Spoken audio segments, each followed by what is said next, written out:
Hey y'all. Hey. I'm Dylan. And I'm Jordan. And we are back with episode 6 of Hall Pass. Guys, it's our first audio episode of the new year. 2025. And last time we talked to y'all, it wasn't too long after the year started and either Orange Man was about to get inaugurated or had just got inaugurated. Whatever, a lot of shit has happened in these past couple weeks, guys. A lot of shit has happened. So I hope you're all doing well. We're doing the best we possibly can. And as our rights are being taken away, guys, we're trying. I mean, life goes on, the world keeps spinning. Right. And yes, well, you know what? We're not going to focus on that. We're here to alleviate y'all's worries and let's get away from all the bullshit that's happening. We're here for your bi-weekly disassociation. You know, that's what we're here for. That's what we're here for. And that's all we're going to talk about. So fuck all the rest of this stuff. Let's focus on fun. We'll do a quick catch up. Oh, also happy almost Valentine's Day to everybody. Or if you're listening, y'all might be listening to this on Valentine's Day. Might be after, might be before. Whatever the case is, Galentine's, Valentine's, Palentine's, Selfintines, whatever y'all end up doing. I hope you have do something fun. Do something nice. Everybody deserves something nice right now, right? Everyone deserves love, whether it be you, your friends, your parents, your significant other, your pets, whatever you do it with love and kindness. Yes, you deserve it. Everybody deserves it right now. But yeah, girl, do you have any plans for Valentine's, Galentine's? I have Selfintines. I do have a little Valentine's plan. It's gonna be something a little intimate to myself and my little special person for that day. I do have Galentine's plans that are tomorrow. Fun. And then it should just be a nice little lovey filled weekend. I love that. I love that Valentine's Day is on a Friday too. Which, we don't always get blessed with that. Right. But it should be very nice. And then, girl, we just kind of wrapping up February. February comes and goes, doesn't it? It really does. Very quick. It really does. Yeah. That's true. What about you? Girl, I'm gonna go see my man for Valentine's Day. So you get flued out. Yeah, I gotta hop on a plane. I'll be honest, y'all. I'm a little scared to get on a plane. Y'all, okay. It's nerve-wracking. I'm a little scared. Bless the plane before you get on. No, literally. I mean, there's been so much bad things going on around it. Obviously, I'm manifesting I will be okay. And it's a short flight. It's a short flight. And also a lot of stuff that's been going on. Seems like the vast majority has been between private planes, private jets. I'm not jumping on a PJ. Okay. Right. To be quite honest, I'm flying budget. So I think, God willing, knock on wood, everybody send me out good vibes for my plane ride. But I'm gonna go see my man. All the good vibes. I'll be out of town for a good couple of days, spend some time together. That's my plan. That. Yeah, he has things planned out, so I'm just gonna kind of show up and we'll see what happens. Yeah, very nice. Yeah, but that's the plan. Other than that, y'all, life has been lifing. Damn, happy Black History Month. Oh shit. Happy Black History Month, y'all. Duh. What am I talking about? Look, we got wrapped up in the shit about getting rid of the DEI. All the we shit. all gotta look. They want to steal away Black joy. But no, guys, we're still here, okay? Took our shit out of Target.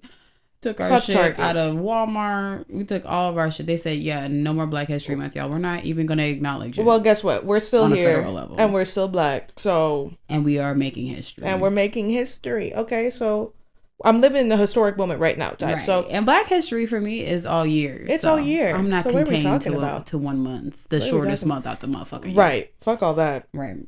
Anywho, guys, happy Black History Month, happy Valentine's Day, happy Hall Pass episode listening day, whenever you do it.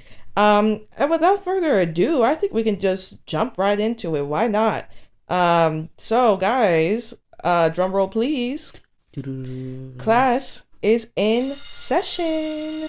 Welcome back, guys. We are going to start period 1, and it's going to be sociology. Our favorite class. Guys. We have almost, I want to say every episode. Pretty much at this point. So you guys should be experts in this subject. Reality TV is a social experiment. It's a social experiment regardless. Right. So you're going to be experts in Soch by the end of this season. Sociologists, if you will. Right. But for Soch today, guys, we have an all-time favorite. Like, this show goes back to, I think, the 90s. If not the 90s, the very early 2000s. I'm pretty sure it predates me. I'm pretty sure it predates you, for sure. It might predate me. I have no idea. But it definitely came out either 90s or 2000s. But it is none other than The Bachelor. The reality show. Some would say. I would think so. Like, it came during the wave of all the huge big time MTV reality shows. This was on ABC, but it was like during that same wave of big reality. Think of Big Brother, you think of The Bachelor. Right. Yeah, guys. I mean, what else needs to be said? I will give a little background for anybody who's never watched it. I don't know how you've never watched The Bachelor at this point, or at least heard about it. Yeah. You've at least heard about it, I've heard of it, yeah, because I know Dylan wasn't like a big watcher. I haven't really been either. I can't say I've tapped in every season, but we've watched. But to give some context behind the show for anyone who doesn't know about it or hasn't heard of it, The Bachelor was or is an ABC reality show that follows a single man. And there's also seasons of The Bachelorette, which follows a single woman. This season, it's a man, so they're following around The Bachelor, and he dates multiple women in hopes of finding his future wife, because at the end of the show, he does propose. So each week the Bachelor gives roses to the woman that he wants to continue dating, and eliminates other women by them not receiving a rose until only one is left. Right. And they all live together. In a house. Yes. So it's drama, y'all, but it's I would give it PG-13 drama. Like you're not gonna get baddies, and it's not even giving like Flavor of Love or I Love New York. Like, people aren't fighting for real. Right. But there is drama, wherever there's going to be a mass load of people fighting or not fighting, but necessarily trying to gain the love and attention and competing for the attention of one person. There's going to be drama. Thus this season.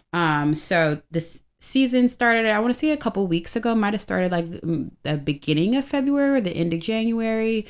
We are only 3 episodes in, and there are only 3 episodes out. So we are all caught up for anyone who is also tapped in. Yes.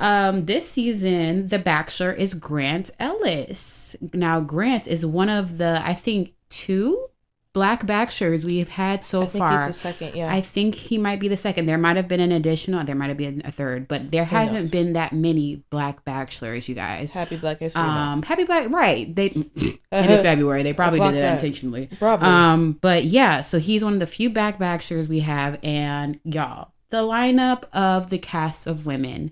I will say that most of the entire cast everyone's beautiful. What I can say, just as if you looked at all of these women on a piece of paper, was there a paper bag test? Yes, there was a paper bag test. I would say so. There's like one girl. There's one singular girl who I want to say is brown skin. Yeah. And literally brown skin. Like there is no dark skin contestant. And there is no girl, I think, that wears anything beyond a size 8. There's not much variety, and I would say it's about 50-50 cast between Black girls and white girls. There was a sprinkle of others. Yeah, others. Yeah. Maybe like 3 guys. But yeah, the cast, as far as diversity, is very lackluster, but is to be expected, unfortunately.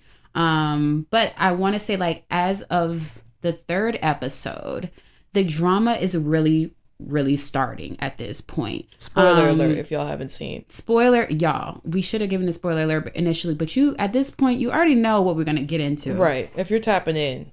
You're tapping in, there's going to be spoils. Okay, I started it. Okay.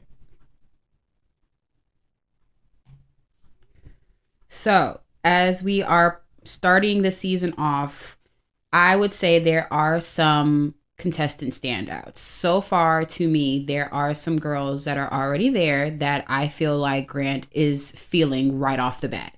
I think almost immediately you got the sparks with the girl Alex. Dylan, if you remember, that's the Alex, French Canadian. That's the French Canadian girl. Yeah, he chose her for the first rose. Yeah. She also, I believe, went on the first official date with him. Yeah, the first one-on-one. The first one-on-one. Yes. It was instant connections. I like to call Alex almost like great value Karrueche. Like, to me, she gives me. She's very Karrueche vibes. They do favor each other. She's very sweet, like charming. Kind of gives me like.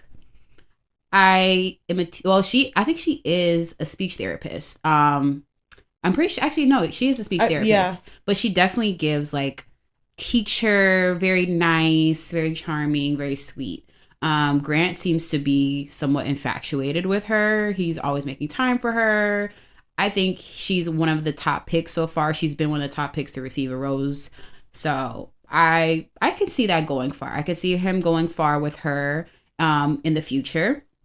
I also know right off the bat, he seemed to really like Letitia. Letitia is the Mormon girl, right? Now, when we say Mormon, she was raised Mormon. The girl herself, I don't know if she herself is Mormon. She is. Her mom's white. Her dad is Hawaiian or Fijian. Mm-hmm. Yeah.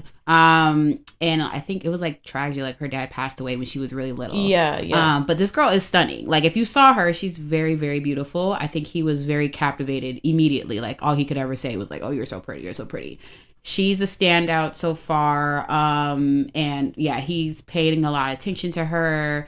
She went on one of the solo dates with him. So I think that, again, another person where I feel like we're going to see a lot of her in the future. Now, ironically, I do think one of the girls that are most problematic this season is also a standout, Zoe. Now, Zoe is a very pretty black girl. She's from New York. I believe she's a model and she does something else in tech. But she has started problems kind of right off the fucking bat. Right off the bat. She's annoying. She kind of came out the gate not giving a fuck about anyone else's time spent with Grant. Because outside of solo dates, you have group dates. So if you don't get picked for a solo date, everyone who stays along long enough will eventually go on one. But they alternate every time. If you don't go on a solo date, you go on a group date. And group dates have to share their time.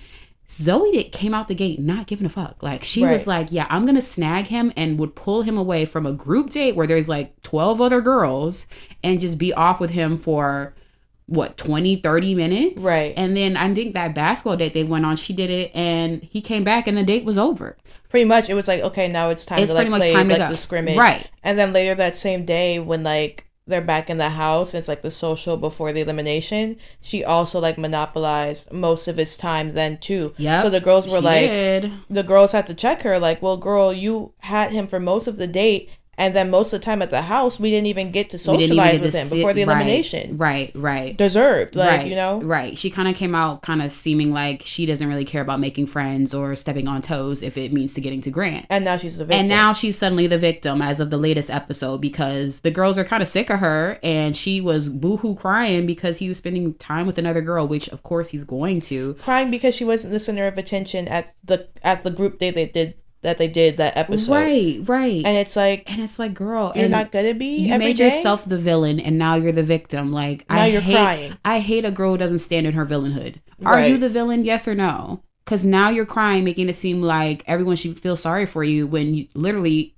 there's animosity in the house because of you. Right. Which they told you about. Pick a lane. Zoe is very annoying to me. She's really annoying. Started crying because a girl said, "Oh my gosh, it's the shortest dress I've ever seen." She starts boohoo crying, and then runs and tells Grant about it. Oh, the girls are picking on me. She didn't end up snitching on the girl, but like, which I think was a black girl, Serafina. Right? It was. Did put it out there though, and everyone was like, "Oh my god, does Grant know?" It was y'all. It's been like it's only episode 3, and girls are snitching because the next girl I think has started. And will continue to carry drama moving forward is Carolina. Yes, Carolina is another. I would say not. I don't want to say standout necessarily, but like he seems to like her. He chose her for a rose during the last group date from episode 2, and it seems that he likes her. I think she's getting really wrapped up in the fact that he's spending time with everyone else, which to me, I feel like it's way too early to be upset about anything. Way too early, and also you're on The Bachelor, dude. You're also on The Bachelor. You know you're about to fight for all these girls. You signed up for a show where you know you're going to be competing with at least 20 other women over one person. Yeah. So he has to spend his time with other people? What are we talking about? He has to spend his time with other people. Carolina ended up like snitching on another girl because her and this other girl had a private conversation about what might have been said during a date. Now, granted, the other girl might have fabricated what was said. That was Rose, right? Rose. Yeah. Her and Rose had some private convo, and apparently Rose overheard that Grant wished that Carolina was Rose while they were having a slow dance. Carolina literally lost her fucking mind. Like she crashed the fuck out. Spiraled. She crashed out and interrupted him having a solo conversation with someone else to like snitch, essentially. Yeah. And she didn't necessarily give it up, but like he could kind of deduce who it was based on who was on the date. And ended up calling her out. Now the whole house knows that Carolina snitched, and it was all this drama. The girl Rose thinking she's gonna get sent home because she said something to her. Because Grant was pissed. Grant was pissed. He pulled her up. Grant was pissed off. He was very well. I mean, reasonably so. Because like, why are you talking shit? Reasonably so. But like also, look, girls are gonna get competitive. She probably said something shit to get under her skin. Yeah, 100%. Not thinking that the girl's gonna go boohoo crying back to Grant. How old are we, bitches? We are, if not 30, teetering 30, or in our 30s. You're all in competition over a man. I need you to get a fucking grip. Get a grip. Not season 3. Episode 3 pissed me off because why was the whole house fucking crying? The whole house was crying. The other thing with Carolina too, that like the girls were mad about, and I agreed, was she had already gotten a rose from the one-on-one date. So she was definitely moving forward. Yeah. This is the rose ceremony where the girls get to talk to him and make sure that they get to stay. Right. And she was monopolizing the time by causing all this drama. Like 4 girls didn't even get to talk to him towards the end. Literally. And I do low-key think she might have this time stolen, possibly fucked up that white girl Chloe. I actually liked Chloe. I like Chloe. And quiet as kept, I like the Jersey white girl too, because she wasn't what's her name? I forget what she had like a double name. Something like Mary Jo. Something like that. Or Allie Jo. Allie Jo. She wasn't putting up with Zoe's bullshit either. She wasn't. I lived for a little bit. I did live for because she was acting like her shit didn't stink. Yeah. All the while, you guys, you should really tap in because The Bachelor is one of those type of shows where it's not gonna be like in your face girl fight, cat fights. No one's gonna be throwing hands. At least, God, I hope not. I haven't seen it yet. I hope so. I do. It's gonna be the realistic, like, passive aggressive drama that you see in your normal day-to-day life. Yeah. Like shit between friends that you've seen actually happen in real time. Yeah. This is the type of drama you're going to see, except they're all fighting over a man, which is like, girl, I need you to get up. Right, let's stand up. But it does make excellent television, y'all. So I want you, if you have not already started tapping in, please tap in. Yeah. Y'all, the season just started, so you could honestly do a quick binge watch one of these nights and catch up. It's on Hulu. It's on Hulu, and there's a new release, I believe, every Tuesday? I think so. Every Tuesday, there's going to be a new episode, or it's like early in the week, between Monday and Wednesday, there's a new episode that drops.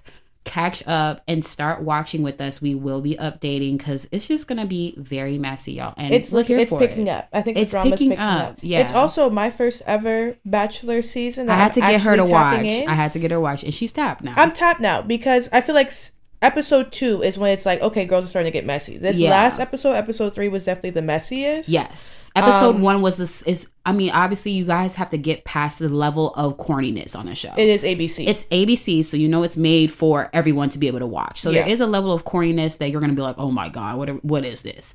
But if you can sit through that, there is mess and it builds as the episodes continue on and it gets good, and I really think y'all should watch. There is a big Bachelor like community that people watch, like of all ages, like especially moms love the fucking Bachelor. Also because how long it's been on. That's true. But yeah, y'all tap in. The season's just getting revved up and we're sad.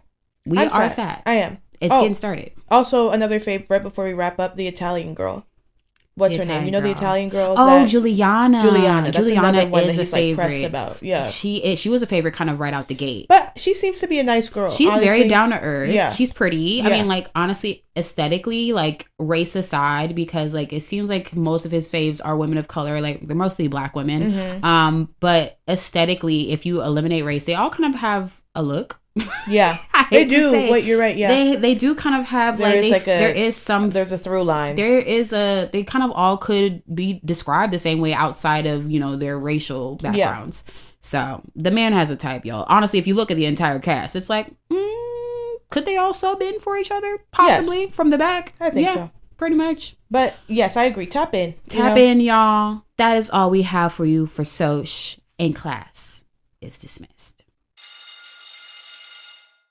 Hey guys, so period 2 today, we have English class, and I don't mean the language English, I mean English like this, okay?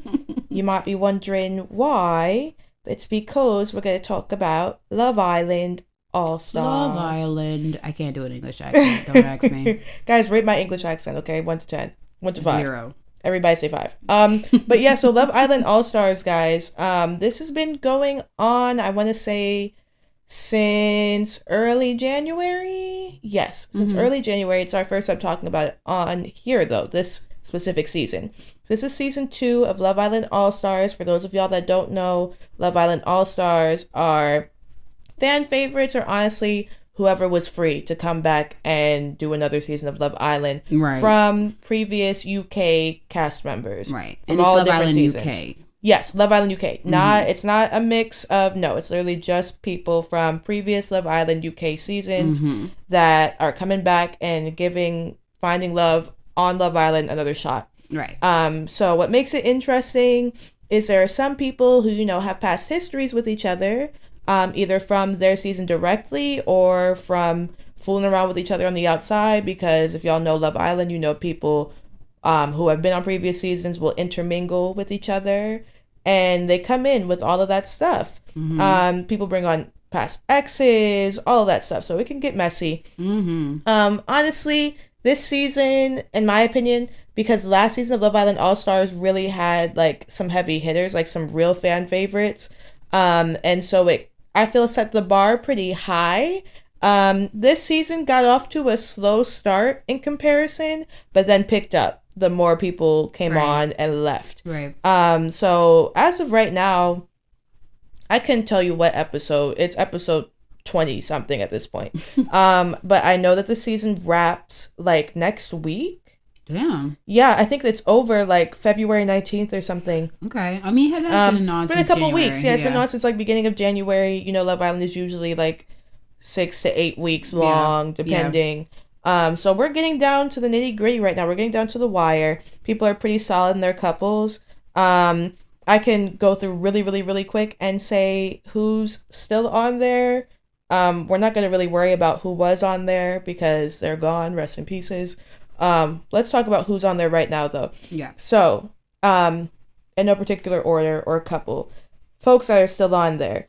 We have Luca. If y'all remember Luca, couldn't tell you what season he's from, but I watched that season. He was on with India and Dami and Ekin-Su and Davide. If y'all watch that season of Love Island UK, very iconic season. I want to say maybe season 8 or 9 or one of the more iconic seasons. One of the more iconic seasons of UK. It's a great season. If you want to go back and watch a Love Island UK season, I recommend that one. So Luca's back from that season. We have Harriet, who was on this most recent season of Love Island UK. Yeah, this last one. We have Sammy, who was on 2 seasons ago, Love Island UK. He was on the season with Ella and Tyreek and Whitney, and that was also a pretty good season. We have Catherine, who was from that same season. We have Elma. She was on like season 5 because she was on it with Maura Higgins, who's like, one of the super big people from Love Island UK. Curtis is also on from that same season. Ronnie is on. He was also on the last season of Love Island UK. Ekin-Su, one of a really big all-star lover or hater, or feel indifferent. Y'all probably know who she is if you've ever watched Love Island UK. She's on there. We have Grace and Omar both, who were from last season as well. We have Casey. Third time is the charm. Yes, this is his third Love Island season. How many times does it take? I'm saying his second Love Island All-Star season, because he was on that season 1. Now he's back again. Right. Anyway, we have Gabby from one of the early seasons of Love Island. I want to say like season 3 or 4. I said we have Curtis, Tina, and Chugs as well. Yes, so we are all the way caught up.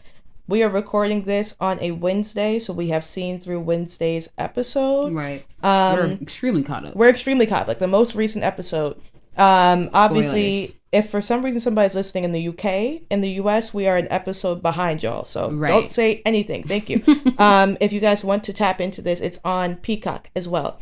Yes. But we're just going to get into the mess. I feel like what's been all over social media right now with this season, spoiler alert. People have been talking a lot about the situation with Grace and Luca. Grace, as I said, was on the most recent season of Love Island UK. Luca was on maybe 3 or 4 seasons ago. I want to say maybe like 4 seasons ago. So Grace and Luca are coupled up. They've been in a couple for like for a minute now, like pretty much since Grace got into the villa. There, they've been together. Obviously there was like a little hiccup in between because Sammy, not boy Sammy, there were 2 Sammys for a second. Girl Sammy, who she was on a couple of seasons ago, if y'all remember, she left with Tom on her season. Tom, who was actually the winner of Love Island All-Star season 1. Okay. She came in, and I guess her and Luca always kind of liked each other type thing, or like had a crush on each other. But Grace and Luca have been pretty solid. Like we're about to close things off when Sammy came in. And so there was like egging on from like the other boys. Some of the girls that Grace thought were her friends but ended up being like number 1 hater type things, in my opinion. Yeah. In your opinion too, I'm sure. Yeah. Ended up being like, oh yeah, Sammy, go for it. Go for your guy type thing. Which was like, okay, I thought y'all were supposed to be Grace's friends. And Luca ended up, going a little bit too close to the sun, as some people might like to say. Grace was very, like, she had just also turned down somebody that wanted her from her season, Omar. Yeah. Who she was actually in an active love triangle with on her season, and also they had talked a little bit outside the villa. So this is somebody she had actual history with. She and turned down exactly for this man. Shut down for Luca and like reassured him, all of that. Yeah. When somebody comes in that Luca doesn't have actual history with, but you think she's cute, all of a sudden things got a little shaky. Where the problem came in was, Love Island, they play games. They played some game of like spin the bottle / truth or dare. And Luca had asked Grace in the beginning, like, oh, well, if it comes down to me doing something, what do you feel comfortable with? Is there anybody you don't want me to go for? And Grace was like, oh, okay, well, like, really, I don't care if you have to kiss anybody. I just would rather you not kiss Sammy because, there's already stuff going around about y'all. Right. He was like, okay, bet. It gets down to him. The question is something like, oh, if it's somebody like outside of your couple, who's the most your vibe? You have to kiss that person.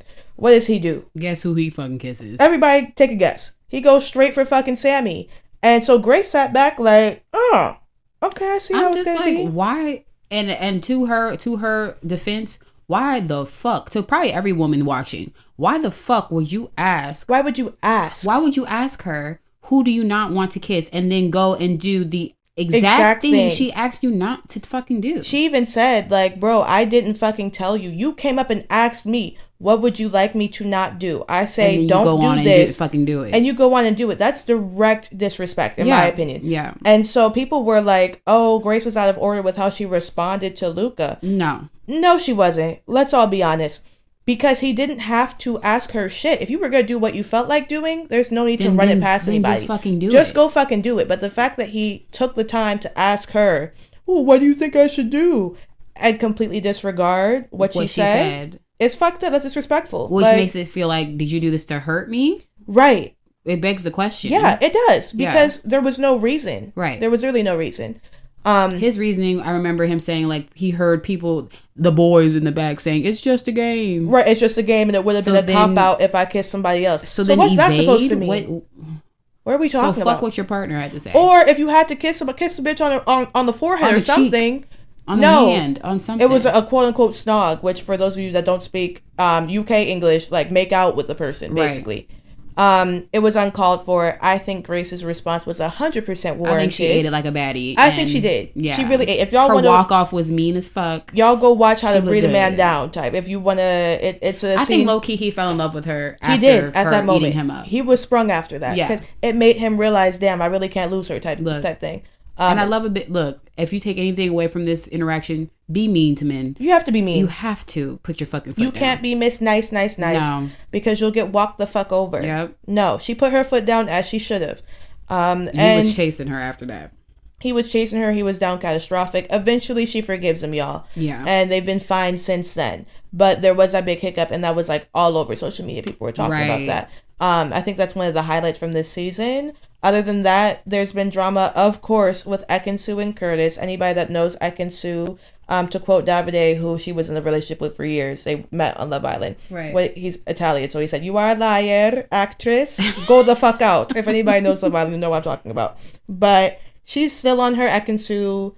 I need all eyes on me. I think there's a script, and I think that there's music playing in the background, but really the scenes read as disingenuine and like weird. Aren't you 30? And look, y'all, as the resident 30-year-old, I'm just like, bitch, this is not the show for us to be on. Most of the people on All Stars are like this season we're older, late 20s and 30s, because they're All Stars. So you've been when you first came on Love Island, you were, however, who was that first guy, the black dude? Who oh was my like god, 40? Marcel, who was Gabby's ex, who's still on.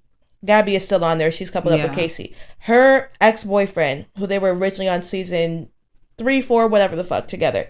He came on as like a fucking 42-year-old. This nigga is literally surrounded by niggas in their 30s and late 20s. Why would you even? Why are you still there? You have gray hair on. They Love got rid Island. of him the fuck ASAP, and he needed to go home. To be honest, because why are you here? At a max, you should be on Love Is Blind, and that's pushing it. Love Is Blind. I'm saying, but that's pushing it too. That's pushing it. At you're this 40. point, you're 42. The Golden Bachelor. Put in your fucking application. No shade. You're one of the young members for the Golden Bachelor. No ageism, no shade, y'all. But he had no business being there. There's no like, reason. Let's be honest. Love Island, you're nuts. That's a show for 20-year-olds, and Love Island All Stars folks in their early 30s. But I really as well. think that the cutoff for Love Island should be like 27.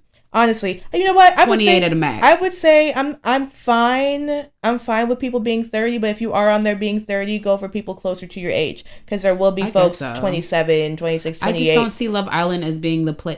To me, Love Island very much gives like you're young and you're having fun and you're figuring out what you want. You're not on Love Island to get married. No, you're not on Love Island to get married. So if that's what you're looking for, it's not the show for you. Right. Okay? It's not the show for you. Which is, I mean, I'm not saying that 30-year-olds, everyone who's 29 and up needs to be looking to get married. But at the same time, just like as a viewer, it just reads weird. It does read really weird. Yeah. And so they got rid of him. He was gone.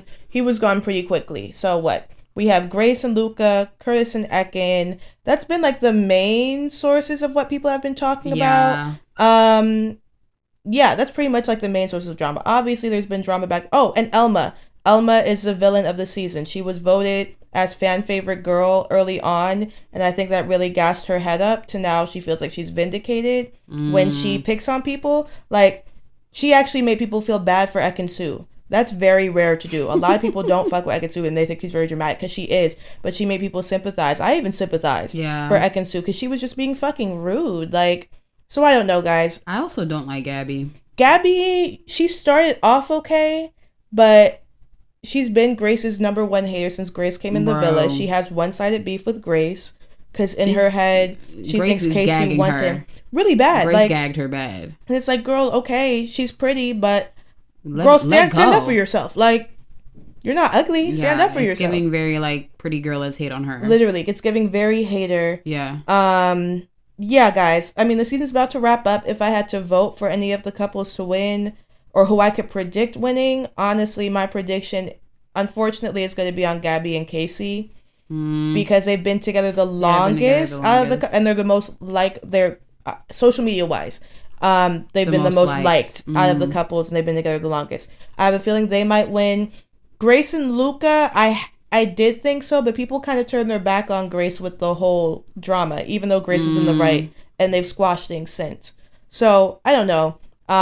We'll see what happens. You know, may or may not update y'all. Next episode might just be a quick, well, this is who won. Right. That's our Love Island dose for now.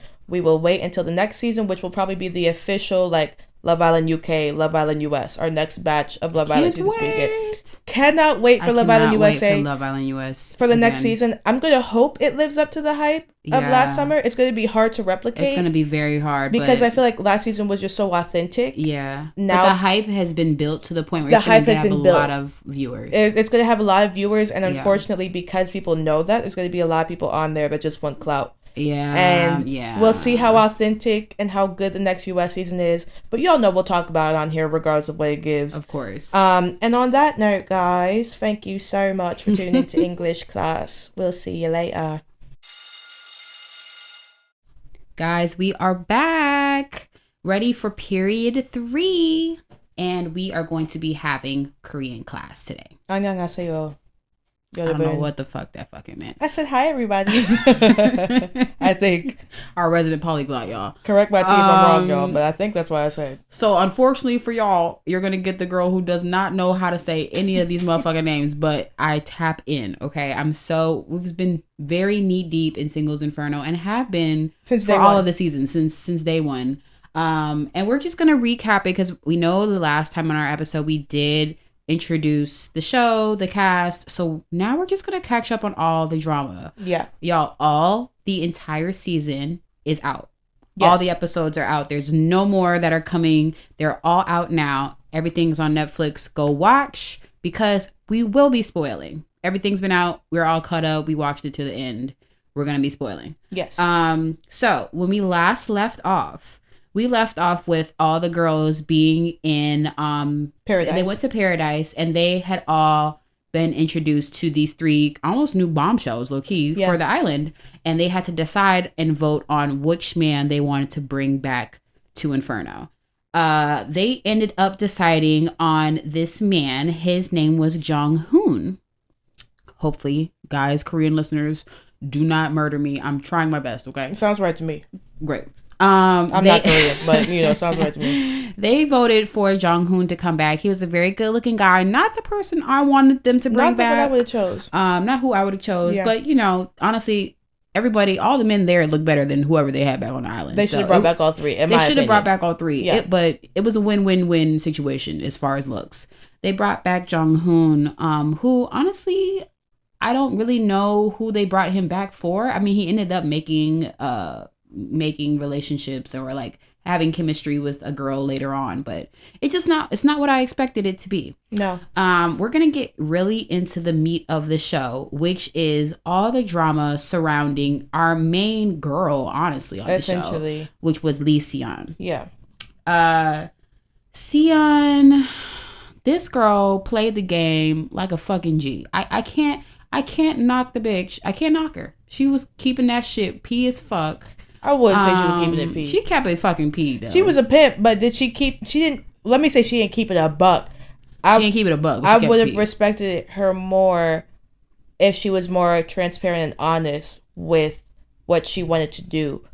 Instead, I feel like she dragged stuff along for way longer than she had to. You know what? At first, and I'll give you that. I do agree because I think at first, Seon essentially almost had the entire interest of all the male cast. Yes. Outside of like 2 or 3 guys who even initially still had interest in her. Right. She ended up really leaving the show with the interest of 3 men. Now, all throughout the show, she pretty much maintained this interest. However, was she as transparent about, who she was feeling more the entire time? Not exactly. I think at first she was. She pretty much let it be known that she was really, really, really feeling this guy, Jong-soo. Mm-hmm. He was the first guy she went to Paradise with, had her first date with. She was thinking about him all the time, even when she was talking to other guys. Sprung at first. She was sprung as fuck over this guy. She really was. And it really didn't matter who else was talking to her. She was thinking about him. The way Jong-soo fucked up, like he fucked his whole shit up with not only her, but the rest of the girls that were interested in him, because he was one of the guys who had a lot of interest from the girls. I think he was juggling like 3 girls at one point. You know what? Quiet as kept was Mr. Bitches, but then started acting like, I'm Mr. Bitches. He thought his shit didn't stand. He got really cocky. He got way too cocky. and turned off not only Sion, but like all the other girls that were interested in him. Everyone was like, never mind. To the point where no one was featuring him. And it got to the point for him that he ended up telling the other girls, okay, I really just want Sion. Yeah. Right? Even though he kind of fucked up along the way, they were still kind of like maybe holding hope for him. But he eventually was like, I'm not featuring any of y'all. I just want her. Yeah. The guy Theo, which from the very jump told Sion, yeah, I want you. He never switched the fuck up. He told her out the gate, yeah, I want you. He wasn't even looking at any other girls on and he should have. I said from the jump, I was like, look somewhere else, dude. I really like Theo, but he was not featuring anybody else but Sion. And then the gag for me, the season was Junso. Oh, I'm trying. I'm probably going to say it in 3 other ways during the show. Okay. Y'all get the apologies. Gist. All right. Just tap in so you know what I'm talking about. Junso, I would say, was a gag for me because initially he was really feeling one of the other girls. I think he was with Kim Min-sol, right? Yeah, Min-sol. Mm-hmm. They were hitting it off for, I want to say, the first week or 2 for as far as episodes, like the first batch and a half of episodes, it was just them. Then all of a sudden he started talking to Sion, and now it was like, damn, it was like all these fireworks started going off as soon as they talked. As soon as they started talking, you could instantly see that they had chemistry. And it was so weird because it was unexpected. Like, we didn't, I mean, as viewers, and if y'all watched too, I'm sure you were like, it didn't really seem like either one of them were featuring the other person. Right. Until he came up and talked to her. And then it was just like, what is this chemistry that's going on? Yeah. So he was kind of a dark horse through all this, who he popped out towards the middle of the show and then ended up being one of the 3 guys that was super into her. Out of the 3, it was definitely between Junseo and Jungsu. Mm-hmm. Now, Junso and Jungsu. It's gonna be bad. The 2 names that sound the most alike is who it was down to. It was down to those 2 guys, and I want to say Junso. You got it. We'll try. Junso was the one that she had the most physical as well as like emotional attraction to. It got steamy between them too. Steamy. They had tension. Y'all, this show is PG. Okay, 100%. A 6-year-old could watch it. I wouldn't feel no type of way. Right. But as I would say conservative as the show is, this is the most steaminess that I've seen in seasons. Yeah. They were cuddled up in bed, y'all. Like, it got serious. It got really fucking serious. And me and Dylan were gagged. I mean, I'm sure viewers were like, the panel of judges on the show, they were gagged. And tapped in. It was crazy. So it ended up being like very obvious to the viewers of who Sion wanted, but she did not keep it a fucking buck till almost the end. And that's where I have to agree with you. I'm where I have the issue. She lost her pee there because as anyone who really is playing the game to play the game, you're going to let everybody know where they fall. Right. I think she really led Theo on the way whole too time. Fucking long to the point it's damn near the end and she wants to be like, yeah, I don't really like you as much. Well, he only got 3 days left. I'm saying, like, what is he supposed to do now? He was like, I already packed my bag, dude. Like, right. Thanks for letting me know now. Thanks for letting me know at the end. That was my main thing with her. It was like, okay, girl. Yeah. You know, deep down, you know who you like more. And my whole thing, the other thing with Theo is, I really feel like she only started to be super interested in Theo after Jungsu fumbled his bag. Yes, at that fire pit when he thought he was Mr. Bitches. Yeah. Then she was like, "Oh, I don't like how he's acting. Let me reroute. Now I'm gonna say Theo is my top." Exactly. In response to that, was where she had me fucked up because Theo genuinely liked her. And she used him as get back. Yeah, she knew this is a guy who's always been about me. And he's attractive, so I can make this other guy jealous because he had me fucked up. Right. That's what it was. Right. That's where I lost respect. Yeah. I don't mind you playing the field. That's what you're there to do. But keep it a bug with people. Don't waste somebody's time. You're all there on limited time. It was fucked up. So her drama was very much largely that. I was mostly the drama this season, y'all. It was pretty much the main storyline that had everybody kind of like gagged. Who's she gonna pick? What's she gonna do? What's gonna happen next? I would say the other somewhat drama was gonna be with Erin, the other girl there. She's super so cute. Yeah. Her and her man. What was her name? Dong Ho. Dong Ho was her man, and it was very weird because two girls that kind of. One of them had been there the entire time. That was Yu Jin. Mm-hmm. She started liking her man towards the end, and it was really because Yu Jin burned out with every other guy she was interested in. Like, it got weird, and she got, like, annoying to everyone, and no one was featuring her kind of quickly. Yeah. She burned out pretty fast, so she lost options almost immediately. Besides Dong Ho, I think, like, maybe there was some reservation, like, I don't know what it was with him. Because remember, I don't remember if Irene had gone off to Paradise with somebody else or what the case was, but he was on Inferno, and so was she. Okay. And she, remember they had like that whole conversation that one night. And she never let it go past that. She never let it go past. And so he was kind of like her only hope left that was there. He was the last hope for her. She had burned out with everyone else. No one was really featuring her after she did all the bullshit she did in the first, I think, few episodes. Yeah. Then we had Hey Lin, who was like one of the newer girls that just kind of wandered onto the island towards like the middle of the show. The girl bombshell. The girl bombshell that came on. Which no one had to vote. She just appeared. Yeah. And was an option for the guys. She came on, and I don't think really any of the other guys were featuring her. Mind you, there's 3 dudes that are fighting. Jung Soo was a little bit, remember? Jung Soo was a little bit. Well, she was more featuring him. Jung Soo was a little bit, but also was he, because he was just not over Sion. So she was more featuring him than he was featuring her. She was featuring him, and he's the type of nigga that likes attention. Sorry, y'all. What? He's the type of man that likes attention. He does. I gotta stop calling everybody a nigga. It's fine. Whatever. I can't. Y'all know what we mean. But yeah, it just seemed like he was like more so enjoying the fact that someone liked him.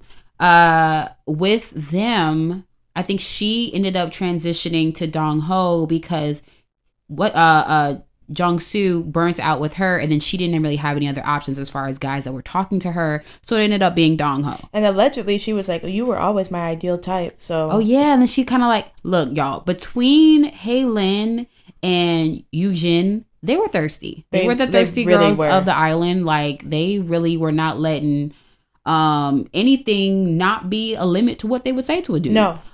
So they were honestly willing to throw themselves at any man that they found interest in. Yu Jin was at least a little bit funny, but Hey Lin was like, but Hey Lin was like, yeah, I need you now. And everybody was like, calm down. Right. But yeah, they ended up trying to throw themselves at this dude. Mind you, he was all about Aren from the jump. They had a little hiccup at the very beginning because, like, I think Dong Ho picked her first, and then she didn't pick him to go to a date, and it ended up not working out that first go round. Right. But right after that, they were kind of locked in, and they had been locked in, what I want to say, like, since the first few episodes. Honestly, pretty much. So he and her were like, yeah, I don't need to look around. Like, that's it for me. Yeah. Then they found out they were like from the same place. Yeah, and they like, had all this chemistry. And it was like almost fate for them to meet there because like they had always frequented the same areas but never like actually ran into each other. And now all of a sudden, you know. Yeah. So he was locked in. They were both locked in. They were both locked in from the very other girls jump. Didn't stand a chance. It didn't really matter for them after that. So that was like, I want to say, secondary drama on the show. And then it wasn't drama, but it was just me and Dylan were tapped into it because we felt like our fave was just done so dirty. Baek Ji-yeon.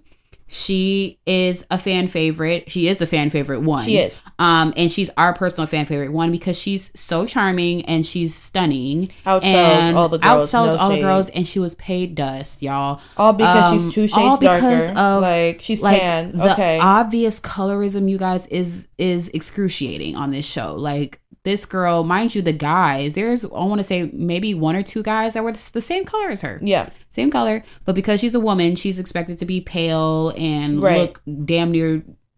albino. Right. Like she's never gone in the sun at all. It's season after season, the colorism with Singles it's something Inferno. Notable to say about Singles Inferno, the entire franchise, and honestly, fans everywhere have tapped in and clocked it. Yeah. Especially a lot of the girls from like the Asian community clock it really bad because it's plain as day. It's plain because she honestly, y'all, if you was take it on face value, she outsells all of the girls. Her next to all of the girls, you can clearly see she's a standout. She's a standout. So it's kind of like to the point where like one of the judges, the panelist, who was a former contestant, our man, he's fine as fuck, is obsessed with her. Like as soon as she came out, everyone was like, "Whoa, like she's stunning," and it's just like, how is the most stunning girl not getting any play because she's tan? Literally. Craziness. And one of the bombshells wanted her. Remember, he was like, "I don't understand how you haven't gotten more attention." And of course, he wasn't the one that was chosen. And then no one chose him, so I was pissed. Either way, you guys, the season did finish out, and everybody did leave in a couple. So most people will. Well, I mean, but you know, like at the end, everyone picks if they're gonna leave in a couple or who they left with. We do have those couples. Again, there will be spoilers really quick. So as we know, there was like a whole love square with Sion and 3 niggas. Sion ended up picking Junseo. There we go. You got Junseo. Y'all, if you saw the way to spell it, you the one with the long hair. Right. The man with the long hair, Mr. Mysterious. She left with him. Yeah, of course. I kind of clocked that from the very beginning. Yeah. He excited her the most out of the options. And he gave the most. And like, if it's one thing, I feel like he was also the best looking out of all of them. Yeah. If it's one thing I feel like us girls usually go for, it's the most exciting. The one who gives us butterflies. The one who gives us butterflies, the one who excites us. And that's what he was for her. Right. And honestly, they did have like a little hiccup, but I'm like, and I think I said it to Dylan while we were watching. I was like, any man to get you out your body like that, like any man to like bring you out of character, like real feelings and like emotions, you where like you're him. Like, fuck you like him. Yeah. Because if you didn't care about that man, you wouldn't feel react. No type of way. You wouldn't give a fuck. So after that moment, I was like, oh, it's up. Yeah, it's up. And then when they're cuddling in the bed, and they're the only two people to do that on the show. Yeah, it was up. Like I already knew, so that was not surprising for me. Then we have Bae Jion, our sister, our baby. She ended up leaving with Taekwon, Mr. Yawn, Mr. Boring, Mr. Model. I don't really think that's gonna last. Like, no. I think she did it because he liked her, and she even said it. She's like, you know, he always liked me from the beginning. He's nice. Like, you know, he showed me interest. He was kind to me. And that was really like her reasoning why she left with him. So I'm like, they're not together. From what I've seen on socials, it definitely looks like she's single. Yeah, like, she's single. I think she was like, I don't want to reject him on TV, and because he was nice to me, so I'll leave with him. Because he was a snooze fucking fest. And also, when he did talk, it was only about himself. He never asked her any questions about herself. Like, and a lot of their conversations were silent. Like they would just, or not conversations, like with their dates, she would just be sitting there like eating her food or looking out into space, and he was just silent, sitting there. Right, either silent or talking about himself. Or talking about himself. If she didn't ask a question, he wasn't saying shit. Yeah. It was, like, she needs justice. Literally, there was a scene where she was like, do you want to ask me anything? And he was like, I'm no. good. He was like, no. I'm sorry. Like, and she was like, oh, okay. That one TikTok audio when the lady's grandma, I didn't hear that. No, literally, like, what do you mean you don't want to ask me anything? Like, what do you mean? We've been sitting in silence for 20 minutes and you have nothing to say. How about I leave? How about that? Right. How about I get up? Like, so justice for our daughter. I really need. She deserves to be on another season. Honestly, she deserves our other man, the host. She really deserves the host. I need y'all. If y'all are listening to this and you understand English, I need y'all together. Please get together. Thank you. I mean, he already wants her and has made it very clear. Yeah. I need them. I would love them to be together. They aesthetically would look. They'd be such a good looking couple. Yeah, literally. And the personality, I can see it. I see it so bad. Oh my gosh, I mean, I get carried away. Yes. So those two left as a couple. And then we have Aren. Aren left with her man from the very beginning, Dong Ho. We knew that. They locked in and they left. They was like, we getting the fuck. And we knew that was going to happen from the fucking jump. Yeah. So, y'all, that was the three couples. And then Haejin and new guy. Oh, right. And then Haejin and the new guy. So Haejin was, I didn't really see her so much during the season. She was with Jung-soo for a second, and he kind of played her out a little bit. For a second. She was one of the options Jung-soo had outside of Yoojin and Seon.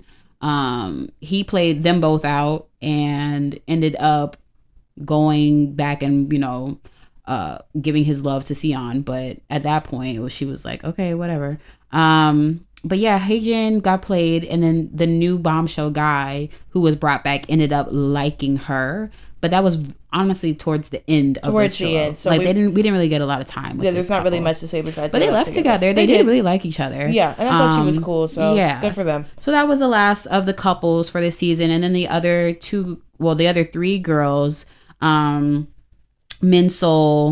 Yoojin, and Haelin, all left by themselves, and then Theo and Jung-soo left by themselves. Yes. So they were left. And the thoughts from this season. As viewers of the show since the very first season, I can say this was kind of a snooze fest for me. Not my favorite season. My favorite. I didn't really. First of all, I'm kind of sick of the girls not having much of a selection. Yes. God, it was devastating to see the male cast. Yeah. I feel like previous seasons male casts have been more attractive, way better than looking. This season. So I don't really know what happened. But what happened from season 2? Let's not repeat this for next time, guys. What happened please. From season 2 to now where we are here? I don't know. I really don't know. Season 3, they weren't that great either, and in season 4, again, we're here again. They get less and less. And less fine each year, and I'm like, justice for the girls, because I'm tired of them eating the boys up. They should have a good selection too. Also, takeaway. Fuck the Korean colorism that's going on. It's so fucking Y'all have evident. to wake it up. Y'all have to wake it the fuck up. Or look, if you want to keep that shit, bring on Koreans from other countries to get rid, who don't give a fuck as much. You know what I mean? Well, they did that last season, remember? And our sister got paid dust too. But she was pale though. She was pale. But what the American girl that was on, a Korean American girl that was on there, that she got paid dust. And Nancy, I honestly, Nancy. No, Nadine, you were close. Yeah. I think she might have got paid dust because she was based out of the U.S. Yeah. I feel like if it was more of a mix of okay, you're from here, you're from here, you're from here, maybe it'd have been a little different. I don't know. Yeah. But they have gotten renewed for season 5, so obviously we'll tap in again. We're gonna tap in again. Other seasons of Singles Inferno have been better. Yes. If you haven't seen, I would recommend y'all watch season 1 and 2. Yeah, seasons 1 and 2 were the best. Golden. Yeah. Prime Singles Inferno, which is why we have tapped in so far after. Yeah. But those are the golden seasons. This season was okay, although it did. I think even Dylan was talking about it earlier to me before we recorded. This season has a lot of fans. We've seen a lot of social media. I think conversation about this show. I'm not 100% sure, but from what I've seen personally, it seems like maybe this is the season that's been the most engaged with, at least online. Maybe it's the most viewership. I don't know. Possibly. But I hate that for them. Because it's not the best season. No. Y'all, please, if this is the only season you've watched, go back and tap in with the earlier seasons. Yeah. They are so much better. It's recent enough where it's not such an old show. No. I think it premiered in 2020 or 2019. It had to have been 2019, 2020, something like that. Please go back and watch. Go watch. Yeah.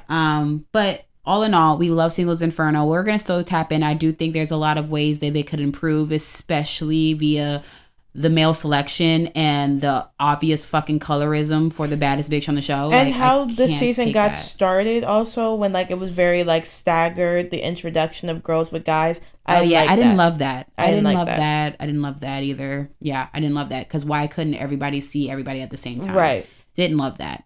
We need to rework that, and we need to rework the male cast, and y'all need to address the fucking colorism. It's enough. Please and thank you. It's enough. It's 2025. But still love y'all. Yeah. Love you down. We're doing the finger hearts. Yes. We will be tapping in. I don't think there will be another season for another year, unfortunately. Probably. Because there wasn't one last year. So you're going to have to wait. You have more than enough time to catch up on this season, you guys. Again, it's on Netflix. Go watch season 1 and 2. And that is all for Korean Classes Dismissed. And we're back, guys, with our last period of the day.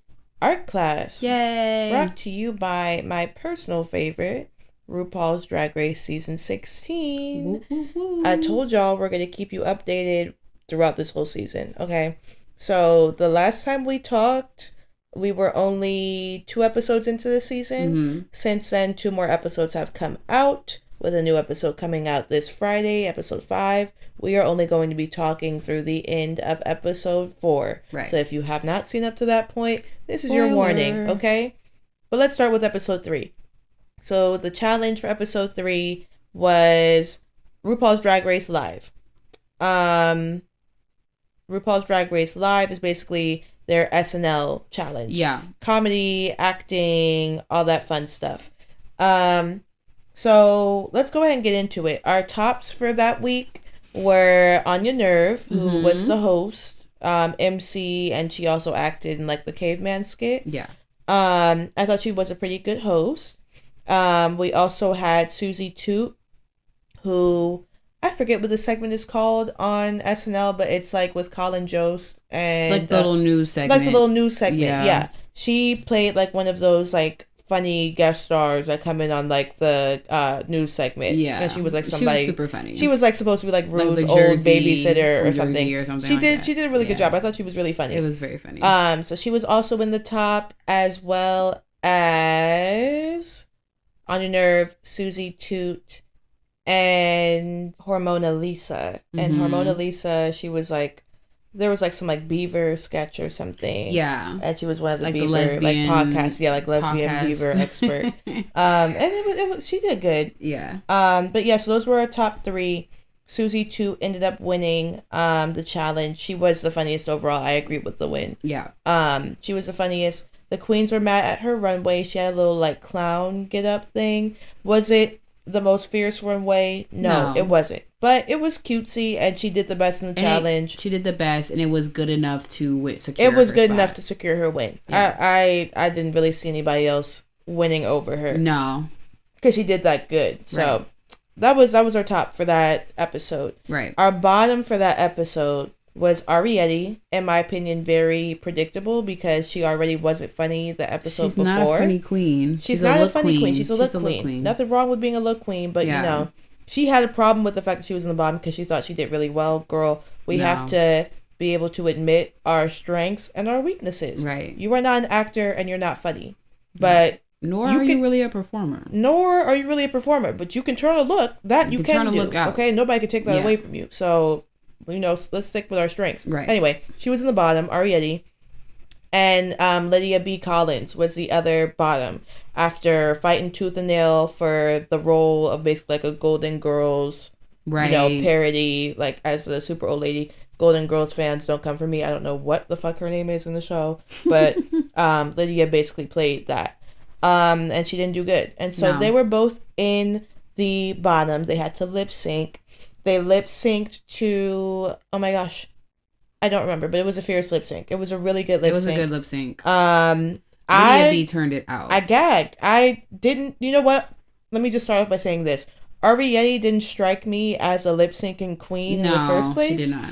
But I didn't think Lydia was going to drag her. No, Lydia tore her ass up. Like, I'm not going to lie. I was very surprised at how bad she got blown out. I was too. Lydia, and it wasn't even like, oh, Lydia's hitting spins and dips. No. But she embodied the song and sold it. Yeah. And did really fucking, like, blew Ariete out the water. Yeah. In my opinion, she did. Yep. And so, Lydia won that lip sync. It was very clear. And Ariete was on the chopping block. Yep. But, as y'all know, they've been doing the Badunka Dunk. Mm-hmm. The Badunka Dunk. This is such a fucking tongue twister for me, guys. The Badunka Dunk.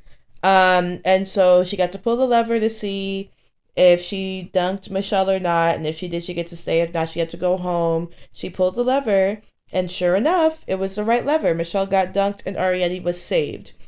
Yep. So after episode 3, only 2 queens had gone home up to that point, and those were Lucky Stars and Joella. Mm-hmm. Ariete saved herself. Hormona Lisa, as we know, in the first elimination round, saved herself. Cool. Right. So that's where we stand. Then we go into episode 4. Episode 4 was a ball challenge. One of my favorite types of challenges. Love them so much. Yeah. I love the sewing challenge. And the theme for this one was like under the sea type thing. Mm-hmm. And they had to use like repurposed, almost like trash type things, recyclables, stuff like that. And yeah, there was a little bit of drama during it. There was the whole spray paint game. Spray paint game. It was. And it was between one of our favorite queens, Lexi Love. And Anya Nerve. And Anya Nerve. Now, look, all I'm going to say is, Anya, this is the second situation you've been in concerning different queens' clothes. I'm not saying she did it on purpose, but girl, once is a coincidence. 2 times, kind of like I'm sabotage. looking at you sideways. I'm looking at you sideways. That's all I'm saying. I'm not saying that she did it on purpose, but what is the irony in the fact that this is the second time? It's the second time it's happened. Fucked up with someone's look. Exactly. Yeah. So it's fishy, but anyway, she said she didn't mean to do it. We can only take her for her word. Whatever, girl. It is what it is. Right. I still love you, but I'm looking kind of at you. I am. And Lexi pulled her look together, but yeah, that was the drama leading up to the actual challenge. Yeah. Then the challenge happens. Our tops for the challenge were Crystal Envy. Mm-hmm. Crystal Envy turned her whole ball. I thought she did really good. She did really, really well. Crystal Envy was top. So was Sam Star. Sam Star turned her ball too. And Ariete, in like a complete 180 from last week. She came back swinging. With a vengeance. But like we said, this was a looks-based challenge. Yeah. And so that's how she was able to surpass everybody, because that is her strong suit. But I think she also came back with like, I have something to prove. She had fire under her ass, because girl, you were that close to being sent home. And by sheer luck, you stayed. Yeah. So she had that extra motivation, plus it was in her strong suit. That all ended up working out in her favor. Yeah. And she did end up winning the challenge. It was deserved, though. It was like deserved. She blew it out. She really did. It was amazing. Like her looks were like, they like were. You want to gasp. They were. It was very, very And she had new makeup for each look too. She did. She really went in with each look. She did. It was really, really, really good. Yeah. And so it was a deserved challenge for her. I might not be the biggest Ariete fan, like personality wise, but I do like her looks. I think she's super creative. Yeah. Obviously, she's a really good look queen, and it was a deserved win in my opinion. For sure. Also could have gone to Crystal, but I was not mad when it went to Ariete. I wasn't mad. Crystal did a great job. She did do a really good job. I really liked hers, but I think it was kind of like a no-brainer with Ariete. Yeah, I mean, you couldn't have not given it to her. You can't really compare them. Yeah. It was really good. Yeah. And so those were our tops for the week. Our bottoms for that week were another 180 from last week, Hormona Lisa, who was in the top for RuPaul's Drag Race Live, in the bottom for the Ball Challenge. And then also we had Acacia Forgot was in the bottom. Mm-hmm. She was also in the bottom. And Lana Jure was our third bottom queen. Right. Lana's, if I had to rate, I feel like, to be honest, Acacia's looks were more drag. They might have not been the most polished, but they were more drag, and they kind of pushed the button a little bit more in that sense. Lana's were more boring. Lana, I think, has been skating on the fact that she's skinny and pretty. Yeah. And it's just not enough oomph. No. And I think this was her worst week because she could not rely on that anymore. Agreed. And I was already kind of looking at her sideways too, because from last week she thought she was going to be she thought she was going to be in the top for RuPaul's Drag Race Live. Right. I was like, girl. And then Ru had to gag her and was Ru was like, actually, no, girl, you've actually been close to being in the bottom. Like, let's not lie about it. Right. She was really mad and Untucked about not being in the top. Girl, you were never going to be top for Drag Race Live. Okay. And then you did bad in the Ball Challenge. Right. And so it ended up being Acacia was safe and Hormona and Lana lip synced. As I predicted, Lana ate her up in the lip sync. Lana ate up Hormona, and Lana was saved, and Hormona was finally sent home. Thank God. Hormona should have been home, though. She should have been home. I will say that, like, at first I couldn't stand Hormona, right? Yeah. And then it ended up being like, okay, well, she's here and I guess she's all right, but now she's gone. Yeah. And so it's kind of like nature is healing, because she, Like, no shade to her, but like, girl, you were supposed to have been gone from the first week. Right. And I know I've said this to like my friends. I'm still salty about whatchamacallit leaving so early. Yeah. She did so crunchy that term, but I really thought that she could have gone a lot further. I really was sad to see her. I don't know why she decided to go that route with her look that week. I don't know either. So early into the competition. Yeah. But I know I've said this to my friends that watch Drag Race.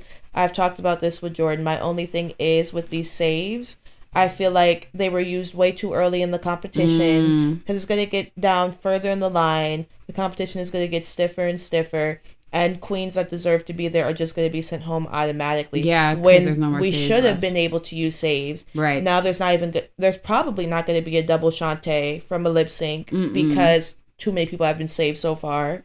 So, I don't know. The whole badunkadunk, I'm not against, but I wish we would have waited until, like, at least midway. Like, right. You know, and, like, then use saves if we were going to do any. Right. Wait until later in the season when queens deserve it a little bit more. Right. Not right out the gate. Let's eliminate the first few girls and then let the first couple ones go, you know? Yeah. That was my whole thought behind it. But yeah, the last episode was good though. The ball challenge I thought was a good episode. Yeah. Law Roach was one of the guest judges. I want Law to be a permanent judge. I want Law to be a permanent judge. I want him to replace the hilarious Ross Matthews. I want him to replace him. Yeah. Because I think Law is such a good judge. I just love Law Roach though. Like as a personality, I love him. I just also think that the judges should be black.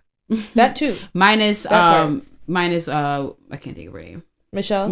Minus Michelle. If the permanent judge panel, you know what? And I do like Carson. I do like Carson Kressley as a judge too. I do like Carson. Yeah. I would be happy. He's queer royalty. Right. I would be happy if the judges panel were obviously Rue, Michelle, T.S., Law, and Carson. That would be happy great. with that. That would be a great judges panel. That would be really nice. Yeah, and Hunter Schafer was the guest judge for episode 4. Yes. I thought she looked great. She looked so good. She looked so cute. She looked really, she did, really good. Like a little like drag, almost like futuristic. Yes. Like I was also happy to see her. Yeah, no, she looked great. I feel like I haven't seen her in a little bit. No, really. Also, I haven't seen her since basically Cuckoo. Oh, Cuckoo. She was in that. That was a good movie too. I was about to say Euphoria, but we saw her. We saw her in Cuckoo. Yeah. Did y'all hear that Euphoria season 5 is in production? No, season 5, season 3. How long has it been? I'm gonna have to rewatch Euphoria to remember. They're saying that like there's going to be a time jumper, but anyway, this is a different subject. What am I talking about? Guys, Drag Race. We're gonna see where it goes from here. Girls are going to go left and right at this point, though, and queens are starting to get shady. I think we're done with RuPaul's Best Friends race as far as this season is concerned. It's time. It's time. Like I've been saying to people, I'm sick of how buddy the girls are on these more recent seasons. Yeah. Because that's what made beginning Drag Race so good, was that the drag queens were allowed to just be fucking drag queens. It was talent and it was also drama. Drama, but actual friends, but like you throw shade because it's fucking drag queens. That's what they do. Like, so I don't know, guys. That's drag. We'll see how it goes though. Again, I'm still liking the season. We'll see who goes next. Me personally, there are some more queens that need to be weeded out. Yeah, for sure. Lex is still my fave. That has not changed. Same. And I don't think it's going to. But I definitely see Susie 2, Lexi, and Anya as the front runners. I do right now as well. Those are, and Crystal and V also. I see her going far. I mean, Christy. Crystal. I see those 4 going far. Yeah. For sure. And Sam Starr also. Actually, Sam Starr is good. I might have that as my early prediction top 5. Yeah. Quiet as kept. That's my early prediction top 5. That. Unless another queen really steps it the fuck up. Yeah. Oh, Jewel Sparkles. I don't know why I forgot about her. Oh, Jewel. I think I also see her making it pretty far Jewel's too. really good too. And Jewel's she's kind of like well versed. Like she can turn a look, she's entertaining. She's funny. She can perform. She's funny. Like she's kind of her going super far as well. Yeah, me too. So let me open that up. My top 5. You know what? TBD. Next time we record, I will let y'all know my solidified predicted top 5. But definite top 6. I'm going to put Jules in there too. Yeah. Who's going to move on past that? Give me another couple of episodes. I'll be able to tell you for sure. We'll see who's rising to the occasion. Yes. Yeah. Yes. But so far, so good, y'all. We'll keep you updated as far as Drag Race goes. And on that note, pack up your easels and your color pencils and paint and whatever you guys use for art. Okay? Class is dismissed. See ya. Guys, it is the end of the school day. Again, We cannot do this without y'all. Oh my gosh. Thank you for tuning in for yet another episode of Hall Pass. Thank you very much. Thank you very much. I can't believe like we are literally like in a new year. See, like episode 6. We are kind of like in full swing. And we have there. I want you guys to really like hold on to your seatbelts as far as the development of our show, because you're growing with us. There will be some things that will change. You might tune in one day and be like, damn, they got a different background, or damn, what's going on? Like it's getting a little HD. You guys are along. You are on the ride as far as it's giving production. It's giving increased budget. Right. You are going to be on the ride as we continue to develop, but we just love you guys, and thank you for tuning in for yet another episode. Choosing little old us to listen and watch. Choosing and just, it means a lot, guys. Yeah. We love you down. Closing notes. There will be no homework this weekend. Your homework will be to kiss the people you love for Valentine's Day. Surround yourself with love. Do something you love. Be around folks you love. And maybe do some self-love this weekend, too. Kiss yourself. Right. Kiss a doggy. Kiss a friend on the cheek or on the mouth. Whatever you like to do, dude. Write yourself a cute little, like, love note. Or, like, it's just, do something good. Do something that makes you feel good, that keeps your heart warm. Because we are in trying times. Yeah. And it's what better time to feed yourself and give back to the folks that you care about than right now. Yes. So we really want to make sure that everybody maintains good spirits even through these dire times. Make sure that you are doing things that you enjoy, and whilst you're still being vigilant, still take time to rest and relax. It's easy to get wrapped up in everything that's going on, seems like every single day, but we have to remember that we still have lives that are going on at the same time. Right. So, don't let that all get swept away. Do your best to tap into yourself and relax and breathe, and life goes on. And we just got to do what we have to do, guys. And we're here and we're going through it with y'all. So we're in it. We're in the trenches with you guys. So it needs to be a good balance of obviously stay informed, stay aware, stay vigilant. We're right there with you tuning in, but at a certain point you gotta put your phone down and you gotta turn the news off. Yeah. And that's when you just gotta tap back in with yourself and make sure that you're okay. Right. So don't completely check out. Right. But, you don't have to be tapped in all the time. Find that good balance. That good balance. And that's your homework for this weekend, y'all. Lastly, you know what? We'll add one more assignment. If you haven't got your Beyonce tickets, get your Beyonce tickets. Y'all, I barely even want to talk about this girl about barely wants to talk about Beyonce because we did Beehive pre-sale and we were it was damn near World War II. All I'm gonna say is there was no difference between me and an army vet yesterday. Okay, all I'm gonna say is I have PTSD from yesterday. Rock Nation, you will crumble. Ticketmaster, you will crumble. Dynamic pricing, you will fucking crumble. Verizon and Citibank, you will fucking crumble. Everybody will crumble. Everyone will crumble. I'm going to Cowboy Card, but at what cost? Don't ask me. At what cost? Don't ask me, y'all. Don't ask me. I don't even understand how the things that happen revolving concert ticket prices and sales even are legal. Like in a recession, we're in a recession. Yeah. Really? Yeah. Really? I mean, the only way I'm justifying it. The only way I can justify it is it was a little birthday gift to myself because this concert lands on my birthday. The concert is on Dylan's birthday. So I'm trying to justify it that way. We're going to have a great time. We're going to have a good time. I'm about the fact that we bought tickets yesterday and had to fight for our lives. And then a different pre-sale happened today. And they were almost $100 to $150 cheaper for our same section. So, yeah. Yeah, there's some residual feelings about that, there's some residual, absolute I blame Trump. Sheathing fucking rage. I blame Trump and Elon, to be honest. I blame Rock Nation and Ticketmaster. I'm sorry, I really do. Ticketmaster. Everyone's gonna have to run me my face. I'm not gonna lie. But I'm happy to be going. I'm very happy to be going. Beyonce is the best artist I've ever seen live. So don't get me wrong. I'm still very excited. Yes. But right now, girl. I'm feeling like Beehive members were done a disservice. And I'm like, for the Beehive pre-sale, you know, you would think the most loyal fans would get the best prices, the best deals. Don't go on TikTok and search Beyonce concert. Like, please don't. People are crying and throwing up especially if you guys were like us and got your Beehive pre-sale tickets. Do not look.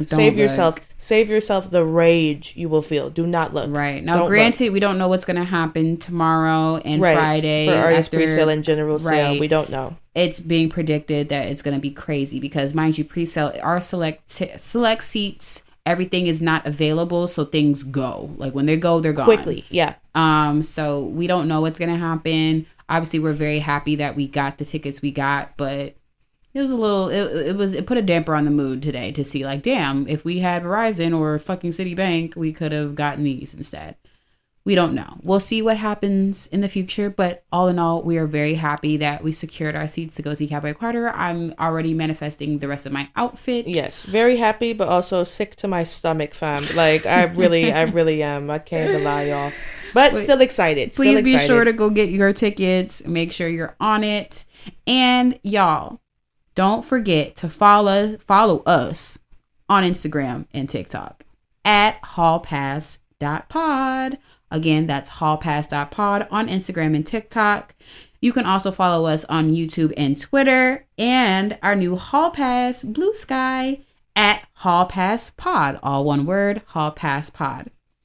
Also, make sure to stream our podcast on Spotify, Apple Podcasts, YouTube Music, and Amazon Music. We are everywhere, baby, okay? We're everywhere. Anywhere you can stream us, we're probably there. You can go do it. I'm also going to say, guys, you know, if you're listening to us on YouTube or watching, or I mean, obviously this is an audio episode, but like our videos, you can comment, you can subscribe. Also, if you're watching, I'm pretty sure you can do the same thing on Apple Podcasts. I know you can do it on Spotify. Yes, you can swipe up and comment on Spotify, but you can also rate the show. You cannot swipe up on Apple, but you can leave a comment. You can rate and leave a comment. And guys, leave your review of the podcast. Leave a review. Leave us some stars. Swipe up and give us a cute little 5 if you feel like it. Guys. I'd appreciate it. Thank you so much. We're just 2 Black girls doing what we love to do. And we would love to see our fan base, like, talk to us more. Let us know if you like what you do like.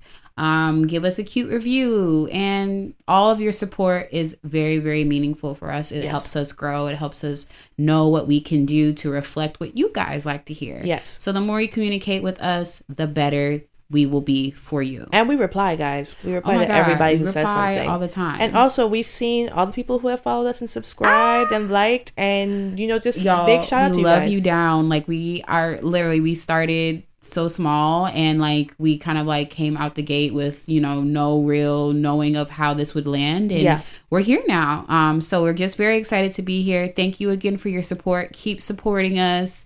Tell your friends who love reality TVs, movie, pop culture, celebrities to watch and tune in and listen to us as well. And make sure you go back and listen and watch any episodes you have not already watched and listened to, and keep tapping in with us. Because we will be here forever. Like, no, we love you guys. We love you guys so much. Thanks again. And class is dismissed. Bye. Bye.